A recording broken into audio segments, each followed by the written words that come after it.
আসসালামু আলাইকুম বন্ধুরা, TUBER ইউটিউব চ্যানেল থেকে সবাইকে স্বাগতম জানাচ্ছি। আপনারা যদি একজন ব্লগার কিংবা ইউটিউবার অথবা অ্যাডসেন্স রিলেটেড কোনো কিছুর সাথে যুক্ত থাকেন, সেক্ষেত্রে আপনার জন্য আজকের এই ভিডিওটা অনেক অনেক ইম্পর্টেন্ট। বিকজ আজকের এই ভিডিওতে আমি যে টপিকগুলো নিয়ে কথা বলবো বা যে টপিকগুলো তুলে ধরবো, এগুলো মূলত আমাদের ভিডিওর কমেন্ট বক্সে অনেক আসে।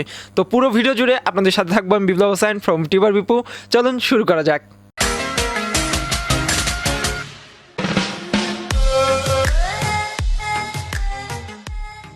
ভিডিও শুরুতে একটি কথা না বললে না, আপনারা যারা আমাদের চ্যানেল নতুন এসেছেন অথবা এখনও সাবস্ক্রাইব করেনি, please hit the subscribe button and press the bell button. Because of অনেকেই বলেন যে ভাইয়া আপনার ভিডিওর নোটিফিকেশন পাই না, বেল বাটনটা একটু চেক করে নেবেন। ইনশাল্লাহ আগামীতে প্রতিদিন আপনারা নোটিফিকেশন পেয়ে যাবেন। ফার্স্ট অফ অল, যে প্রশ্নটা সবচেয়ে বেশি পড়ে ইউটিউব চ্যানেল খোলার পর, ভিডিও আপলোড করার পর একজন ইউটিউবার যখন আমাকে এই প্রশ্নটা করে, আসলে অনেকটা বিরক্ত লাগে। বিকজ এই প্রশ্নটা শুনতে এবং অ্যান্সার দিতে আমারই অবস্থা খারাপ হয়ে গেছে। সেটা হচ্ছে যে ভাইয়া, ইউটিউব চ্যানেল খোলার পর, ভিডিও আপলোড দেওয়ার পর অ্যাডসেন্সটা কখন খুলতে হবে, বা অ্যাডসেন্স কি ইউটিউব চ্যানেল খোলার সাথে সাথে খুলবো নাকি আমার মনিটাইজেশন যখন দরকার হবে তখন খুলবো। ফার্স্ট অফ অল, আপনার ইউটিউবের জন্য আপনার 1000 সাবস্ক্রাইবার এবং 4000 ঘন্টা ওয়াচ টাইম প্রয়োজন। এবং আপনি যদি একজন ব্লগ কিংবা আর্টিকেল রাইটার হয়ে থাকেন, আপনার ওয়েবসাইটের জন্য মিনিমাম 10 থেকে 20টা কিংবা 25টা আর্টিকেল লিখতে হবে। দেন ব্লগের জন্যই আপনি অ্যাডসেন্সের জন্য অ্যাপ্লাই করতে পারেন। অ্যান্ড ইউটিউবারদের জন্য 1000 সাবস্ক্রাইবার এবং 4000 ঘন্টা ওয়াচ টাইম হওয়ার পরে আপনি অ্যাডসেন্সের জন্য আবেদন করে আপনি ডিরেক্টলি মনিটাইজেশনের জন্য অ্যাপ্লাই করতে পারেন। এখন আপনারা প্রশ্ন করতে পারেন যে ভাইয়া, আমি 1000 সাবস্ক্রাইবার এবং 4000 ঘন্টা ওয়াচ টাইমের আগে কি করতে পারবো না? হ্যাঁ, অবশ্যই পারবেন, বাট আমরা সাজেস্ট করি অলওয়েজ যে আপনি 1000 সাবস্ক্রাইবার এবং 4000 ঘন্টা ওয়াচ টাইম হওয়ার পরেই অ্যাপ্লাই করেন এটার জন্য। সেকেন্ড থিং হচ্ছে, ইউটিউবের যে মনিটাইজেশনের পর আমরা যে $10 আর্নিং করার পর যে চিঠিটা আমাকে ইউটিউব থেকে পাঠাবে, এটা কি আসলে অ্যাপ্লাই করতে হয় বা কই থেকে অ্যাপ্লাই করবে এর জন্য? তো এটার একদম ক্লিয়ার কাট, একদম সাফ অ্যান্সার হচ্ছে যে আপনার ইউটিউবের আর্নিং $10 যখন আপনার অ্যাডসেন্সের মেইন ব্যালেন্সে শো করবে, অর্থাৎ ইউটিউবে $10 দেখাচ্ছে লাস্ট 28 দিনের আর্নিং কিংবা লাইফ টাইমের আর্নিং, এটা কিন্তু হবে না। আপনার অ্যাডসেন্সের মেইন ব্যালেন্সে $10 যখন শো করবে, তার পরবর্তীতে 10 থেকে 15 দিনের মধ্যে ইউটিউবের যে অ্যাডসেন্স লেটারটা রয়েছে সেটা কিন্তু আপনি পেয়ে যাবেন। অর্থাৎ ইউটিউব আপনার অ্যাকাউন্টের মেইন ব্যালেন্সে $10 হওয়ার পরেই কিন্তু অ্যাডসেন্স থেকে আপনার গুগল অ্যাডসেন্সের যে চিঠিটা রয়েছে সেটা আপনার ঠিকানা বা আপনি অ্যাডসেন্স খোলার সময় যে অ্যাড্রেসটা দিয়েছেন সেটাতে পাঠিয়ে দেয়, এবং সেটা আসতে 2 থেকে 4 সপ্তাহ পর্যন্ত সময় লাগে। সো আপনাকে ওয়েট করতে হবে, এর জন্য কোনো অ্যাপ্লাই করতে হবে না। ইউটিউব থেকে এটা অটোমেটিকলি অ্যাডসেন্সের মাধ্যমে চলে আসবে।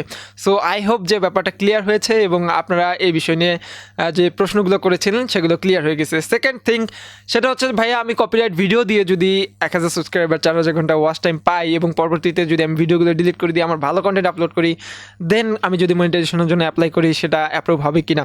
ফার্স্ট অফ অল, হবে না, বিকজ অফ ইউটিউব কিন্তু এটা অটোমেটেড বা রোবোটিকভাবে আপনার চ্যানেলে মনিটাইজেশনটা অ্যাপ্রুভ করবে না, কিংবা রোবোটিকভাবে এটা হয় না। শুধু আপনার চ্যানেলে 4000 ঘন্টা ওয়াচ টাইম এবং 1000 সাবস্ক্রাইবার এবং আপনার নিজের ভিডিও, এটাই কিন্তু ইউটিউব দেখবে না। সো আমরা অনেকে চালাকি করে কপিরাইট ভিডিওগুলো আপলোড করি, এটা হওয়ার পর ভিডিওগুলো ডিলিট করে আমাদের নিজের কন্টেন্ট আপলোড করি। এখন আমার সাবস্ক্রাইবারও আছে, ওয়াচ টাইমও আছে, বাট ভিডিওগুলোতে ভিউ নাই।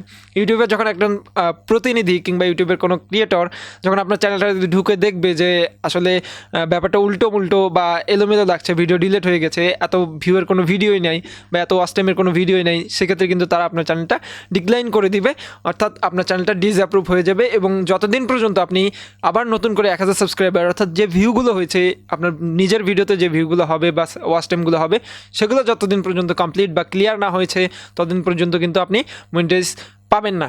সো এই জন্য অবশ্যই আপনাদের প্রতি আমার সাজেশন থাকবে যে অবশ্যই নিজের কন্টেন্ট দিয়ে 1000 সাবস্ক্রাইবার এবং 4000 ঘন্টা ওয়াচ টাইম ফুলফিল করাবেন।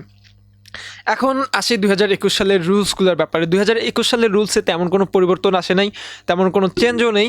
সো আপনাকে যেটা করতে হবে, কপিরাইট ফ্রি ইউজ করতে হবে মিউজিক এবং অডিও ভিডিও দুইটাই। মিউজিকের কথা যদি বাদ দেই, অডিও এবং ভিডিও হিসেবে যদি আমরা কাউন্ট করি, তাহলে অডিও ভিডিও দুইটাই কপিরাইট ফ্রি ইউজ করবেন। সো মনিটাইজেশনের পর যদি আপনি বিভিন্ন ফুটেজ ইউজ করেন, তাতে কোনো যদি ফেয়ার ইউজ পলিসি মেনে যদি বিভিন্ন ফুটেজ ইউজ করেন, সেক্ষেত্রে কিন্তু কোনো প্রবলেম হবে না। বাট মনিটাইজেশনের আগে আমার সাজেশন থাকবে যেগুলো ফেয়ার ইউজ কিছুর মধ্যে যাওয়ার দরকার নেই। আপনি জাস্ট লিগাল কন্টেন্ট বা আপনার নিজস্ব ক্যামেরা কন্টেন্ট অথবা আপনার লিগাল যে কন্টেন্টগুলো রয়েছে, একদম ইউনিক কন্টেন্ট, সেটা আপনি আপনার চ্যানেলে আপলোড করুন। এবং মনিটাইজেশন পাওয়ার পর তখন যদি আপনি ফেয়ার ইউজের মধ্যে যান, তাহলে কোনো ঝামেলা হবে না। বিকজ অফ আমরা যারা নতুন ইউটিউবার রয়েছি, তারা ফেয়ার ইউজ করতে গিয়েও বিভিন্ন ধরনের ঝামেলা করি বা প্রবলেমে পড়ি, যার কারণে আমার চ্যানেলটাও কিন্তু মনিটাইজেশনের অ্যাপ্রুভ হয় না। সো এই বিষয়গুলো মেনে রাখলে ইনশাল্লাহ আপনার চ্যানেলটা কিন্তু ভবিষ্যতে খুব সুন্দরভাবে মনিটাইজ হয়ে যাবে। সো আরেকটা থিং রয়েছে, সেটা হচ্ছে কমিউনিটি গাইডলাইন।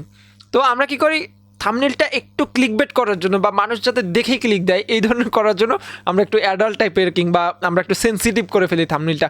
সো এই ধরনের করা থেকে অবশ্যই বিরত থাকবেন, তাহলে ইনশাল্লাহ আপনাদের চ্যানেলে যে কমিউনিটি গাইডলাইন ওয়ার্নিং বা কমিউনিটি গাইডলাইন স্ট্রাইক সেটা আসবে না। তারপরে ভিডিওর ভিতরে কিংবা অডিওর মধ্যে কিছু ব্যাপার স্যাপার থাকে, কোনো সেন্সিটিভ ল্যাঙ্গুয়েজ ইউজ করা যাবে না, কোনো সেন্সিটিভ ফুটেজ ইউজ করা যাবে না, কিংবা আপনি বলেই যাচ্ছেন যে আমার ভিডিও 1 ঘন্টা করে ফেলেই তো মানুষ দেখলে তো ভিউ হবে না, এমনটা না। আপনার ভিডিওটা শেষ পর্যন্ত দেখলে কিন্তু আপনার ভিডিওর ভিউ 1 ঘন্টা কাউন্ট হবে, 1 ঘন্টার ভিডিও। সো এটা আপনার থিঙ্ক রাখতে হবে। সো ভিডিওটা ইন্টারেস্টিং তৈরি করতে হবে, ইন্টারেস্টিং তৈরি করলে শেষ অবধি দেখছে আপনার ওয়াচ টাইম বাড়ছে, শেষ অবধি দেখছে আপনার ওয়াচ টাইম বাড়ছে। সো এরকম যদি করে আপনি যদি মনিটাইজেশনের জন্য অ্যাপ্লাই করেন সেক্ষেত্রে আপনার কিন্তু কোনো সমস্যা হবে না। 2021 সালে যে মনিটাইজেশনের পুরো গেমটা রয়েছে বা রুলসটা রয়েছে আমি মনে হয় ক্লিয়ার হয়ে গেছি। তো তারপরে যদি কোনো কিছু বাদ পড়ে অবশ্যই কমেন্ট বক্সে জানাবেন, আমি চেষ্টা করবো পরবর্তী Q&A সেশনে আপনাদের উত্তর দিয়ে দেওয়ার জন্য। ভিডিওটি ভালো লাগলে অবশ্যই একটি লাইক দিবেন, কমেন্টে জানাতে ভুলবেন না আপনার মূল্যবান মতামত। দেখা হবে পরবর্তী কোনো ভিডিওতে, সে মতো সবাই ভালো থাকবেন, সুস্থ থাকবেন, চ্যানেল নতুন হলে সাবস্ক্রাইব করবেন। আল্লাহ হাফেজ।